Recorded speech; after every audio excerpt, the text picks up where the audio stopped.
Demolition, and there's that right hand. They're duking it out, not by the right hand. Takayama.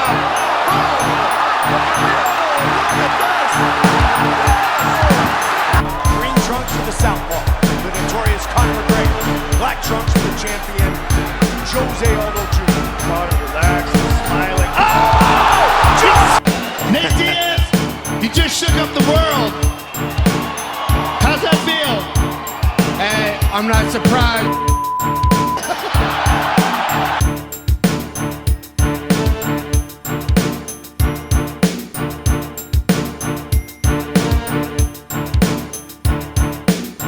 What's up, everybody? Thank you for joining me for another episode of Chingasos Combat Crew. I'm your boy, Frank, and we have had a action-packed weekend of fights.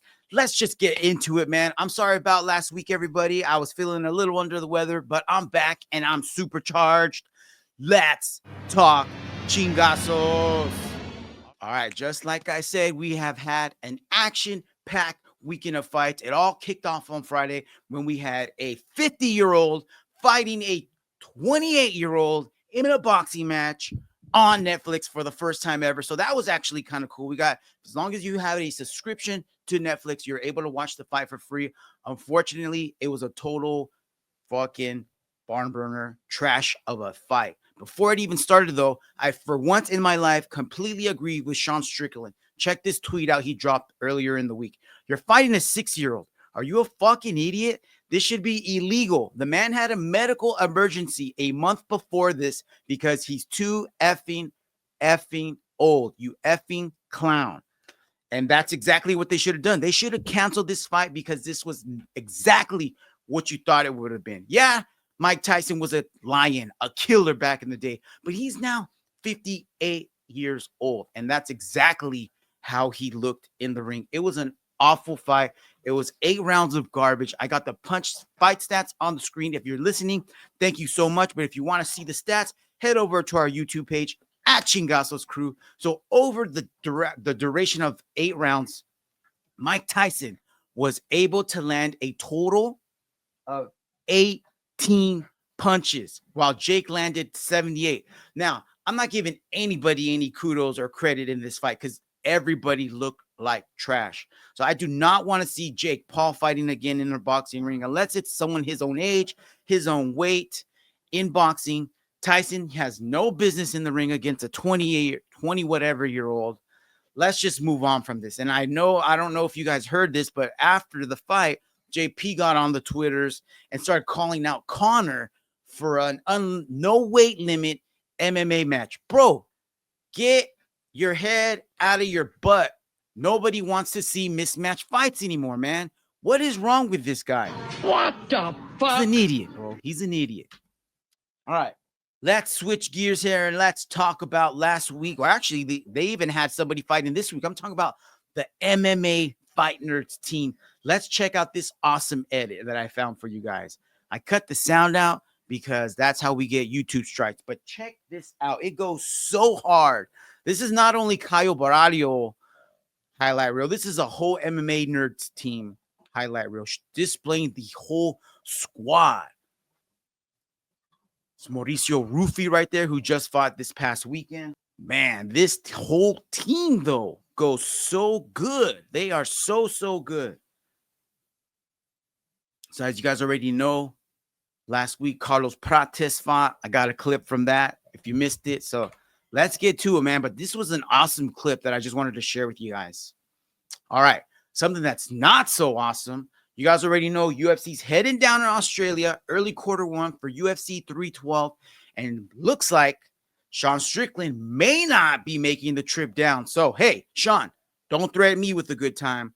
This is what he said. I'm not fighting in Australia. We're thinking Vegas in March. I have a lot of love for the Aussies, but I don't think your government likes me, which I take as a compliment. All right. So if that's the case, no Sean in Australia. Let's throw Khamzat in there. Khamzat Chimaev, DDP, UFC 312 main event. Make it happen. Still have enough time for both guys to have a full, complete camp because this fight has not even been announced. So it's only speculation, but let's see what happens. I wouldn't be surprised if Sean starts crying about it, changes his mind, and just like, UFC's making me do this. Otherwise, they're going to skip me. Whatever.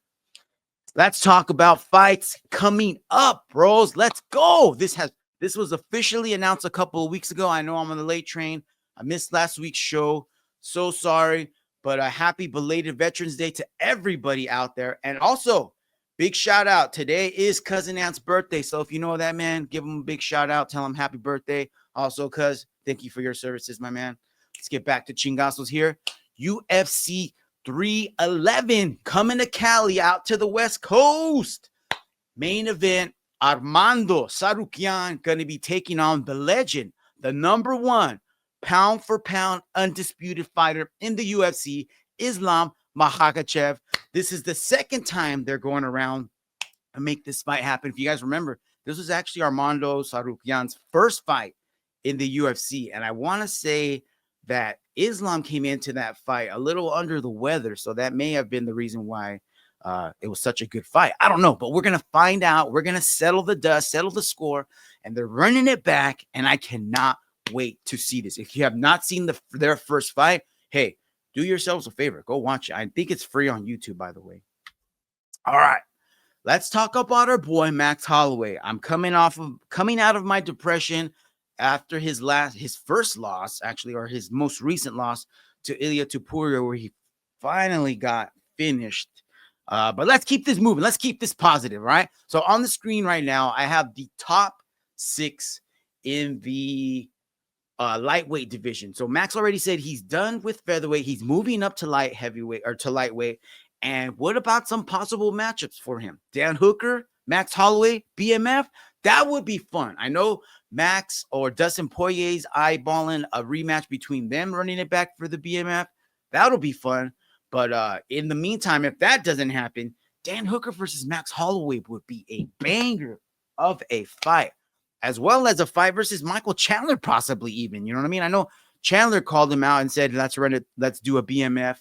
But Charlie Olives might be a good matchup later on down the line, but Charlie might be fighting for the belt pretty soon. So we'll talk about that in a little bit. But just this is something that I thought is going to be coming up in a little bit. I would imagine we'll probably hear about Max maybe around the summertime. He's probably going to be taking a break. But what are some interesting matchups you guys would like to see for Max in the lightweight division? Hit me up in the comments. Drop something there. Let me know what you think.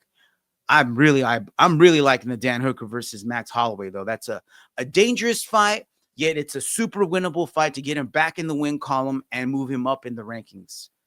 Because actually, it wouldn't even move him up in the rankings because he's already above Dan Hooker. But it would be a hell of a fight for us.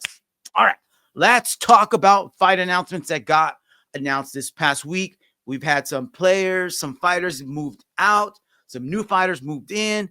And starting with this one right here, main event, UFC 310. You guys remember the main event was supposed to be the boogeyman, Shavkat Rakhmonov, taking on Belal Muhammad. If you don't know by now, Belal has been pulled from the fight. He's got some kind of awful bone infection in his foot. And Ian Gary Machado stepping in, last second replacement. And it's not really last second replacement because Machado was already getting ready for a fight. So he had been training. He had been in a camp. So this might be one of the only times where we get a last minute, not really last minute, but a replacement fighter who's already in camp. So there should be no excuses here. Both guys going to be ready to go 5 rounds. I can't wait. Let's make it happen already. Someone's always got to go. So because Ian got moved from his main event in Tampa, guess who's taking his spot? Our boy Colby Covington, who fights every 3 years, is coming out of his 3-year retirement. Just kidding. I don't know how long it's been since he's fought. He has not been that active. And this might be a good matchup for him, depending on what Colby shows up. If the Colby that's shown up in the last couple of fights shows up, he's a dead man because he has not looked the same. But if Colby can get his cardio up, Colby works his wrestling, I don't know if we've seen Joaquin Buckley have to defend takedowns like that. I know a couple fights ago, he went up against a Russian wrestler. He ended up going like 3 rounds maybe with him. And I think he did finish him, but he was defending takedowns. But this is going to be a different level of wrestling. But I would still expect Joaquin dropping Colby with those hammers he's got. But hey, it's still a good fight, man. Going to be a good matchup. Now, another matchup that, hey, this is going to be a fun fight. The more I think about it, the more I'm starting to think, okay, I can see why the UFC set this up. This should be a wizard show on the ground with both of these awesome jiu-jiteros in the cage. So hopefully we don't see striking, because that is not their game. I'll talk about Chrome Gracie taking on Bryce Mitchell, and this has been added to UFC 310 on December 7th. So this was just announced earlier in the week. I'm hyped for it. Throw it on there. I hope Kron comes ready, because you guys know Bryce comes out like a bat out of hell. All right. Another matchup. This guy has been talked about since his last fight with the double spinning back elbows. That's right. I'm talking about the one and only Magomed Sharapov. Looks like he's getting matched up against Michael Venom Page. Are you kidding me? Are you kidding me? That is awesome. Looks like it's going to be a fight night, February 1st, going down. I don't know where it's going down. Probably in the Middle East, because you know Sharapov can't fight anywhere in the States. But you talk about a matchup of strikers. This is going to be two of the most creative strikers in the UFC going toe-to-toe. Thank you for this. I am so looking forward to this, man. This is a banger of a fight. Mark it on your calendars, Combat Crew. You're going to want to check this one out, man. All right. Now, this one hasn't officially been announced, but our boy Renato tweeted this out. Is this fake news or what? Sorry, Paddy. You look good in your last fight and all, but that would be too easy of a money for him. And what is he referring to?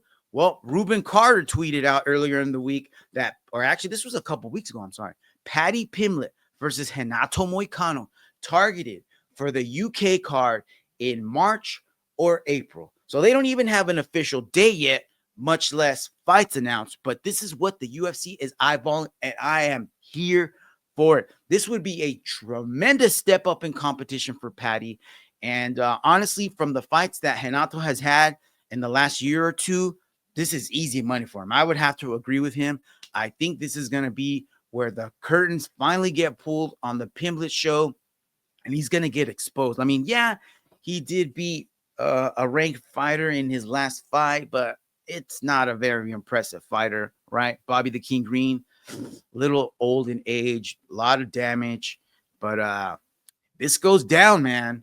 It's gonna be a banger of fight. This could be the opportunity that Paddy's been waiting for to shut people up like me, because there's a lot of people like me that have not been impressed with the skills Paddy has been displaying as of yet. It just seems like he just gets by. He reaches a level of his opponent, but he doesn't go any further. And this time, the ceiling of his opponent is way, way higher. So, guys, remember, Renato just went to Paris and beat the dog shit out of Benoit Saint-Denis and made it look easy. I don't think Paddy could hang with Benoit. And I'm doing MMA math now. So matchups make fights. But I just feel that everything that Paddy is good at, Renato is so much better, including being able to take a punch. And I don't know if Paddy's going to be able to do that to Renato. All right. Moving forward, this is a fight that hasn't been announced, but our boy, Cory Sanhagen, went on the Jackson podcast. I want to hear more about him and Sean O'Malley. What else? Do you think you're going to beat this guy? I really think that I would do what I want to O'Malley. Like, he's a really clunky grappler. You could tell that he does a lot more stuff with his jiu-jitsu coach than he does with the wrestling coach, and that's like not the way to go about modern day MMA. He does really well against a certain type of striker. Like, now he's claiming that he is a horrible matchup for Sean, which I would agree, because he's just as long, if not longer, has the experience, he's not going to shoot a takedown, and his striking is just as good and creative, if not more, than Sean's. And I just think he's got more weapons because of that length. Those knees are going to be able to come from everywhere. Sean is not going to be able to play the same game that he's had been able to play against other fighters. I don't know. What do you guys think? How do you think this fight would go down if it were to be announced? Now, I know I'm hearing that they're going to run Merab and Sean back again, but that hasn't officially been announced. So hopefully they don't do that. And I would much rather see this fight, because Merab actually just beat the dog crap out of Sean. And if you can't fight a takedown, you can't get a guy off of you, then you really got no excuses, man. All right. I'm going to be talking about this a lot later, but I wanted to share this with you guys. I found this little post on Reddit, and I thought it was hilarious. So referring to Jon Jones, it says on November 16th, I will be the greatest heavyweight of all time. Sign off, Jon Jones. Stipe has a rebuttal. Moving good, Jon Jones. Stipe Miocic. All right, let's get into UFC 309 bangers that you needed to watch.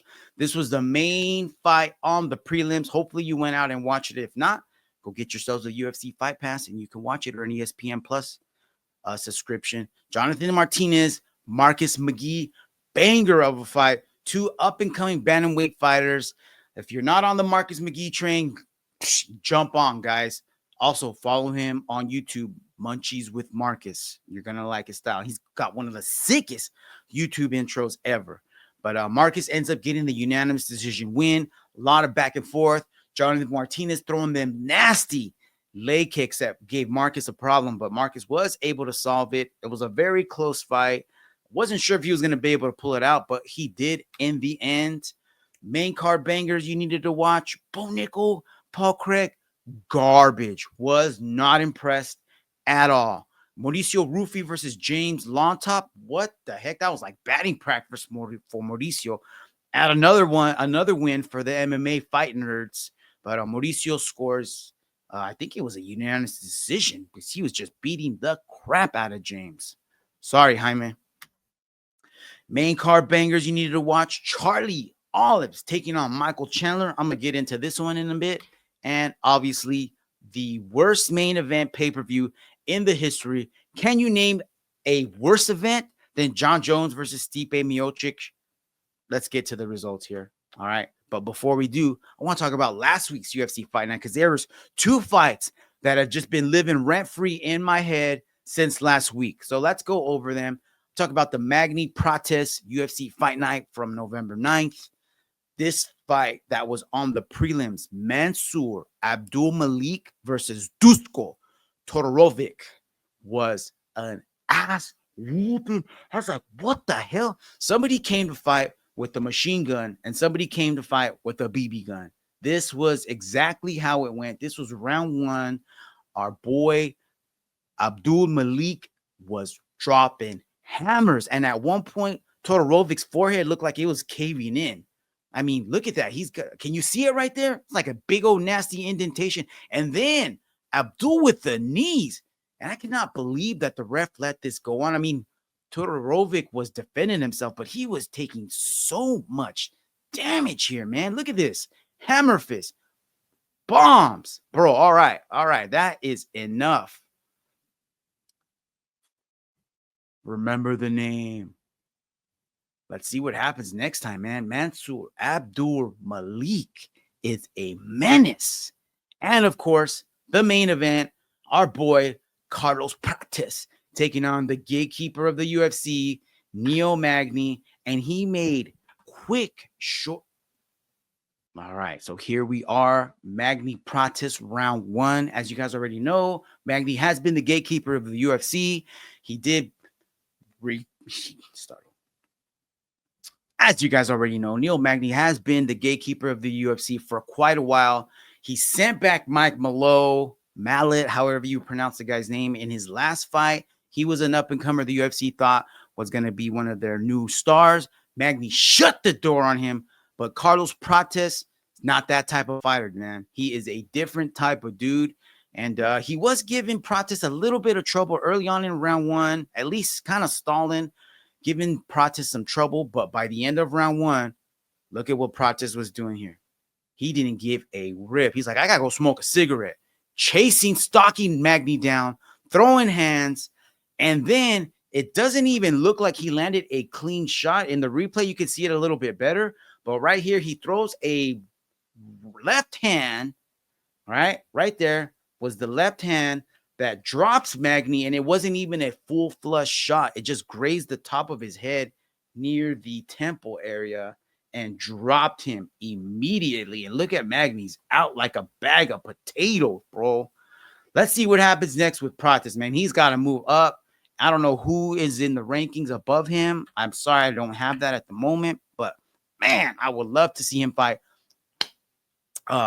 more dangerous opponent, man. So let's see what's next for him, guys. All right. Moving on to the main card of UFC 309. This was earlier on in the week. Dana went on the Jim Rome show and dropped this bomb. He says, if Jon wants to fight again after Saturday night, he will fight Tom Aspinall. Dana White. Now, if this happens or if this does not happen, it wouldn't be the first or the second time that Dana White lied. So it sounds good, but I don't know, man. I got Jon after last night's fight. So let's see. We'll get to that in a little bit. Let's see what he had to say. So let's get into the main event and co-main event. Michael Chandler taking on Charles Oliveira for the second time. You guys remember Chandler's been waiting for Conor to come out of retirement. So he's been on the shelf for about 2 years. So he did show a little bit of ring rust. He did look like he was getting tired. I don't know if that had a little to do with Charles Oliveira beating the dog crap out of him for about 4 rounds before he finally started to get going. But also, check this out. I found this post on Reddit, and I guess I'm not the only one, but somebody posted this pic in the bottom left-hand corner with the heading. I counted like 50 back of the head shots, 10 cage grabs, and 5 glove grabs from this piece of shit, referring to Mikey Chandler. Now, I don't know if there were 50 back of the head shots, but in round 5, when Chandler was coming back, I counted at least 10 unanswered shots all to the back of the head, and the ref didn't give not one warning. I thought that was very, very odd. Almost put Charles Oliveira out, and it definitely turned the tide of the fight for a little bit. Lucky Charles Oliveira was able to survive, but it was pretty much 4 rounds of Charles Oliveira doing whatever he wanted. Takedowns at will, strikes at will. Chandler was able to survive. He had Oliveira fully mounted on him. He had him on his back, side control, you name it. Every single position he was in, he was able to survive. And in the end, Oliveira was just too much for him, and he scores a unanimous decision win. Gets on the mic, says, we already know who's fighting for the belt next. I will be in LA front row, and I would like to face the winner. So let's see what happens. We might get Islam Charles again if Islam can pull it out. And the fight you all could not sleep all weekend for until you saw Jon Jones, Stipe Miocic, and it went exactly how you thought it was going to go. This might have been Mike Tyson versus Jake-Paul part 2, because it was an old man versus a young man. And gosh, it was just right off the bat. You could see the difference in speed. You could see the difference in the game. I thought that at the very beginning, Jon showed a little more power than I was expected, because he did stun Stipe a couple of times before he ended up going for the kill in the 3rd round. And if you didn't see the finish, I'm hearing that Jon broke Stipe's ribs, because he dropped Stipe after one of those Max Holloway spinning back kicks right to the ribs, bro. So check this out. I got the clip right here. It was round 3. And at this point, Stipe had no answer for Jon. He was too slow. His power, he did have the power for a while, but he just wasn't able to pull the trigger. He was just a step behind. Every time he threw a punch with any power on it, Jon wasn't there anymore. Anytime he threw a kick, Jon wasn't there anymore. Now, on the opposite side, Jon was throwing those oblique kicks, those body kicks, and they did look like they were just causing Stipe problems, man. He had no answer for them. He started dropping his hands. Jon started hitting him upstairs. But again, just like Jake-Paul, he had nothing to worry about after a while. He completely wore down Stipe. Stipe's energy was way low. This is towards the end of round 3, and Jon was just toying with him, really. Check this out. Doing whatever he wants. And that round 1, man, Jon just put it on him. And there's the kick. Dropped Stipe instantly. So that's what makes me think he did break some ribs. And Jon follows it up with some ground and pound. And that's it, man. Jon ends up going on the mic, talking all kinds of crap, sucking Donald Trump's D.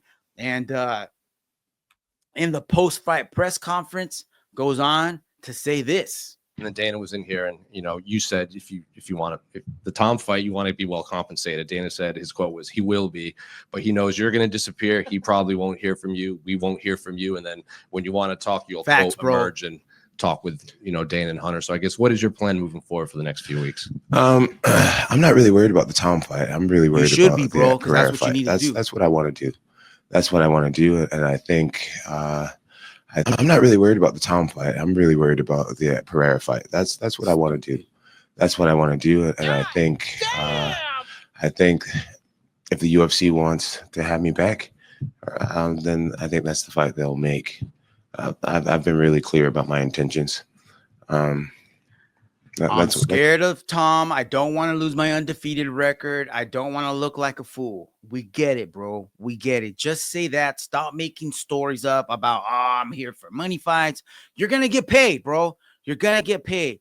When the hell in the history of any fighting has a fighter not only won the belt once, but even defended the belt and not faced the number one contender? That makes absolutely no sense. Last night, John, you faced the number 8th ranked fighter in the world who hadn't fought since he got his head almost taken off by Francis Ngannou, who hasn't been in the UFC in 3 years, bro. Come on. No one's buying your crap. Now, on the opposite end, here we have Tom Aspinall, who's been waiting, who should have been fighting Jon Jones today, right? He's the interim champ. Jon is the undisputed champ, supposedly. When has the interim champ not faced the real champ? Let's hear what Tom has to say. It depends what Jones wants to do in terms of division and stuff like that. If he wants to stay at heavyweight, there's no doubt that he has to fight me next. If he wants to have some fun matchups, as he says, then fair enough, he can go down to light heavyweight, but he has to give up the heavyweight title. Yeah. Do you know what I mean? Other top guys need to be contesting for the heavyweight title, i.e. me, potentially the winner of Tsarukyan and Volkov. However that looks, I don't know. I don't know what's going to go on moving forward, but I'll tell you a bit of exclusive news right here on TNT Sport. I was getting a few nods and winks off the bosses when Jon Jones was talking about the next fight, and that means a lot to me. And not only that, is I spoke to the UFC brass this week. Both guys are talking about this is going to be the biggest heavyweight fight in UFC history. No, absolutely no doubt about it. Take my money. One of the biggest fights in UFC history. Never And thought that this is what Jon people want to see. has And we've got to give it him. Yeah, absolutely. It depends what Jones wants to do. Ever. And I think Tom Aspinall is that threat. He's young enough. He's just as big, and he's hungry. And I saw a stat. I wish I would have saved it for you guys.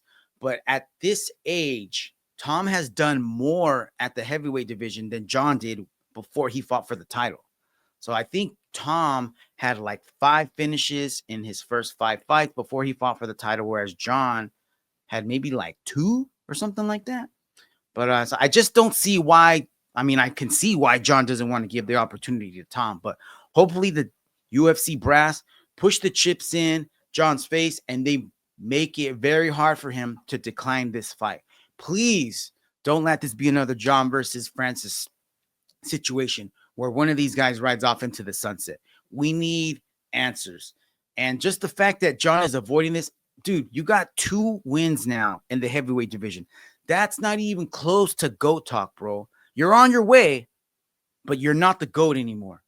You're the GOAT at the light heavyweight division. Now you want to fight a fighter who used to fight at 185, bro? Come on, man.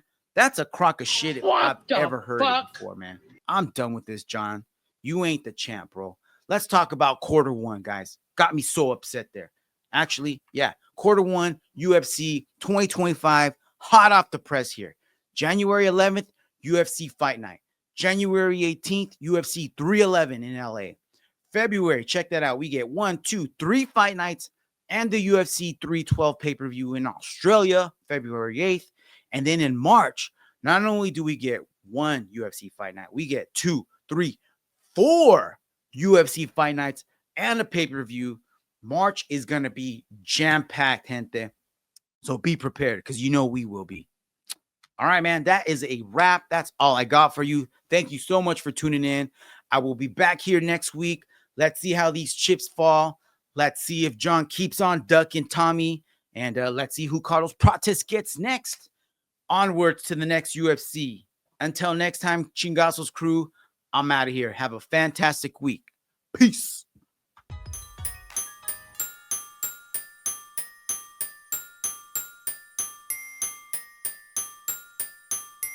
Demolition, and there's that right hand. They're looking it out, not by the right hand. Takayama.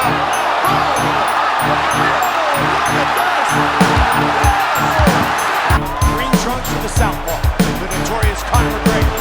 Black trunks for the champion, Jose Aldo Jr. Conor relaxed, smiling. Oh! Nate Diaz, he just shook up the world. How's that feel? Hey, I'm not surprised.